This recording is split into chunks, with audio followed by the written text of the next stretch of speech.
sensoriamento remoto é uma forma de coleta indireta de informação, em essência. Mas eu vou fazer de novo um recorte aqui. Nós vamos falar de sensoriamento remoto orbital, ou seja, daquele instrumento de medida indireta, ou seja, ele não está diretamente capturando uma medida física, né? Não é um termômetro, não é um... enfim. Ele vai fazer uma medida indireta, né, a partir de uma certa lógica de construção dessa medida, que é, na verdade, uma medida física. Então, e aí, nesse caso, eu vou falar do sensoriamento orbital da superfície da Terra a partir de plataformas orbitais, ou seja, satélites que estão lá em cima observando a Terra. Então, o sensoriamento orbital, do sensoriamento remoto da Terra orbital, produzindo imagens da Terra, ele começa nos anos 70, então ele é, um campo relativamente novo, com um programa americano da NASA, da Agência Espacial Americana, né, que é um programa chamado Landsat, né, ou Satélites de Observação da Terra. É exatamente isso que é o programa. E esse programa começa lá atrás, com o lançamento de um primeiro observador da Terra, né, um bichinho que vai ficar olhando para a Terra, em 72. Chega ao Brasil no INPE já em 73, 74. A gente já tem uma estação para receber imagens do Landsat e tratar no Brasil. O Brasil é o terceiro lugar no mundo que começa a tratar com esses dados de observação desta plataforma, deste satélite que ficava olhando para a superfície terrestre. Portanto, então, nós temos um longo caminho, uma longa jornada nesse campo no Brasil. Em particular no INPE, que muito cedo foi quem foi responsável por receber essas imagens, armazenar, tratar, distribuir, disseminar e formar toda uma geração para trabalhar com tanto a engenharia desses sistemas quanto as metodologias para tratar esse dado de observação da Terra e transformar em informação útil para as aplicações em agricultura, em planejamento, em geologia, saúde, enfim, numa série de ramos. Esse dado, então, o sensoriamento remoto da Terra, nesse sentido, o que ele é? Eu tenho dois tipos básicos de observação da Terra. O primeiro, lá de 70, é o que a gente chama de sensores passivos.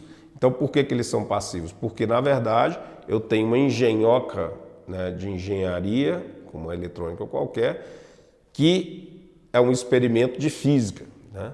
Eu tenho o Sol, e o Sol emite, né, suas ondas eletromagnéticas, vão chegar na Terra, e a interação dessas ondas com a Terra vai refletir alguma coisa, né? Então, eu vou ver, as ondas do Sol chegam aqui, em certas, o que a gente chama certas bandas, né, ou camadas desse espectro eletromagnético. A interação de cada onda dessa, do espectro eletromagnético, com materiais que estão na superfície da Terra, né, com uma árvore, com um cimento, com um telhado, tem reações, tem interações diferentes devido a uma série de propriedades deste material com esta onda, e aí eu tenho uma parte dessa onda que é refletida, que volta para cima. E essa parte que é refletida é capturada por essa engenhoca que está lá em cima, e aí ela transforma essa parte dessa informação num sinal, transforma no sinal digital, no sinal analógico, que é transformado no sinal digital. E esse sinal digital, né, vai ser montado numa matriz de números que vai representar a integração de uma relação de uma certa área que esse engenhoca conseguiu captar do que foi refletido dessa interação do Sol com essa pequena área. Então, por isso, cada satélite... E como eu tenho um satélite, essa engenhoca, ele está rodando em torno da Terra, ele vai capturando, né, essas amostras de pedaços de terra e vai juntando numa matriz e vai formando uma imagem que é a integração de toda a resposta que aquela energia do Sol, ao interagir com aqueles elementos que estavam naquele pedaço, vão voltar para cá. Então, se eu tiver um pedaço de terra muito grande, eu vou ter muita integração de coisa e muita mistura de coisa, né? Então, vou ter, se eu tiver casa com mato e tudo isso está no mesmo pedaço, vamos para simplificar num quadradinho, vamos dizer de 500 metros quadrados, 500 por 500, eu estou integrando tudo ali. Então, tudo está misturado e no final tudo virou um número digital.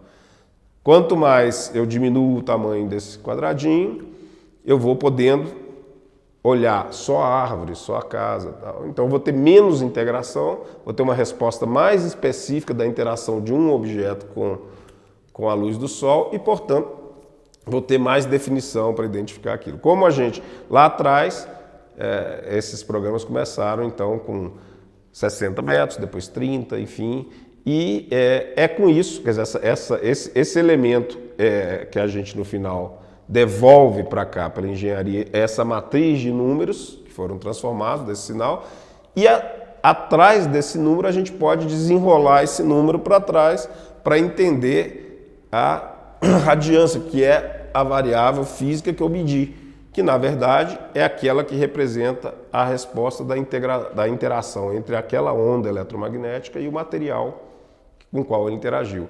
Então, se eu podia fazer isso, esse foi o pressuposto básico de todo o sensoramento remoto, ainda é de certa forma.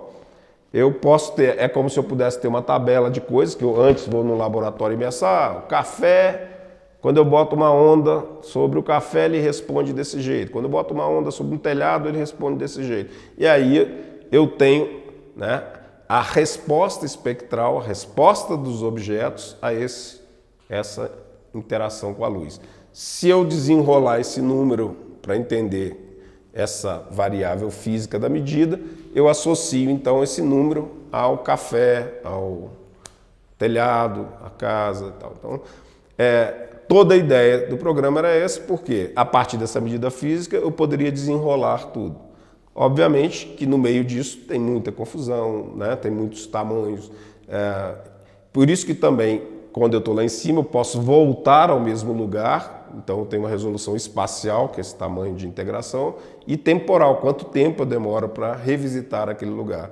A importância disso é que se eu tiver nuvem, né, e eu estou numa interação com o Sol, esse raio pode não voltar e eu posso não enxergar. Vou enxergar a nuvem e não vou enxergar o Sol. Então, quanto maior o meu tempo de revisita, eu ponho chances de, como a gente está falando só de sensor passivo e não de sensor ativo, que é outra coisa, não vou nem me preocupar aqui agora, que seriam as micro-ondas e o que a gente chama de radar. Eu estou falando de outros sensores aqui, que são esses de observação da Terra passivos. Então, em cima disso, se desenvolveu todo um ramo, que a gente chama de sensoriamento remoto da Terra, ou sensoriamento remoto de dados de observação da Terra, que analisa essas imagens e tenta, na verdade, descobrir, nessas medidas de interação, redescobrir o que estava naquele lugar. E aí são dentro desse espectro, eu tenho desde o espectro daqueles que vão cuidar do sensor, da produção da imagem, da garantia de qualidade dela, da calibração, blá, blá, blá, até aqueles que vão utilizar essa imagem, né, esse dado que foi transformado numa imagem já calibrado, limpo, já mais estabelecido, já bem, enfim, retirado os problemas de engenharia, de movimento da plataforma, de transformação, de calibração do sensor para que esse número seja mais próximo daquilo que é a resposta das coisas como deveriam ser. Eu vou ter as pessoas que vão poder explorar esse dado, agora com outros algoritmos, para entender, dado que eu tenho isso, que coisas eu tenho aí, ou que arranjos de elementos eu tenho nessa imagem, ou que, enfim, eu tinha esse arranjo de elementos no ano tal, e no ano seguinte, como é que está esse arranjo de elementos? Então, é com esse tipo de tecnologia que a gente, por exemplo, pode fazer o monitoramento de florestas tropicais, posso observar desmatamento, dado que eu defino o que é desmatamento, ou degradação florestal, posso observar a dinâmica de mudança de usos e coberturas da terra, ou seja, eu mudei cobertura florestal para que tipo de coisa, ou eu mudei um uso que era agrícola para um uso urbano, enfim. Tudo isso é possível e aí, nessa outra ponta, eu vou ter uma possibilidade para vários outros profissionais, cada um no seu ramo, todos usando o mesmo dado, de maneira diferente, mas profissionais que vão precisar, além de entender dos processos, e precisam entender dos processos, porque é a partir da compreensão do que eu quero ver que eu vou olhar para esse dado e tentar encontrar a resposta ou a evidência para as minhas perguntas. Então, o geógrafo que está fazendo um trabalho sobre, enfim, recursos hídricos ou qualquer que seja o elemento que ele quer estudar, ele vai ter que olhar para aquele sensor e verificar se naquele tipo de medida física que aquele sensor produz, vai ser possível ele extrair uma informação que esteja relacionada com o processo ou fenômeno que ele quer trabalhar, que é a água em alguma medida, na sua dinâmica, ou na sua qualidade, enfim. E assim para né, para o arquiteto e urbanista, para o geólogo, ou para o epidemiologista, ou para o ecólogo, né, cada um, ou para o demógrafo, ou eu vou ter que procurar o sensor certo, ou o conjunto de sensores certo, na resolução espacial adequada, o tamanho que ele integra as coisas, na resolução temporal adequada, quantas vezes ele volta ao mesmo lugar, porque tudo isso tem a ver com o processo que eu quero estudar. Então, a priori, eu tenho que ter algumas ideias sobre o meu processo, para eu escolher também os dados que eu vou trabalhar. E descobrir se naqueles dados, e já a priori entender que naqueles dados eu posso encontrar algumas coisas, né? Se eu não escolher bem meu conjunto sensor, eu não vou ver. Se eu não entender do meu processo, eu não vou poder escolher os sensores adequadamente e, portanto, eu não vou poder enxergar o que eu quero. Mas é esse conjunto, que é a cadeia de profissionais que eu preciso ter, uma preocupada até o ponto em que eu entrego um produto que é um produto limpo, calibrado, mais próximo ao uso, e na fase seguinte, o conjunto de profissionais que entendem do fenômeno, mas que vão ter que aprender um pouco sobre se o meu fenômeno tem um mapeamento para aquele conjunto de medidas, que no fundo eu tenho um conjunto de medidas físicas, e se naquelas medidas estão os elementos dos processos que eu quero observar, com a definição que eu tenha dado para eles em termos de qualificação, né, do tamanho no espaço e qualificação do recorrência no tempo.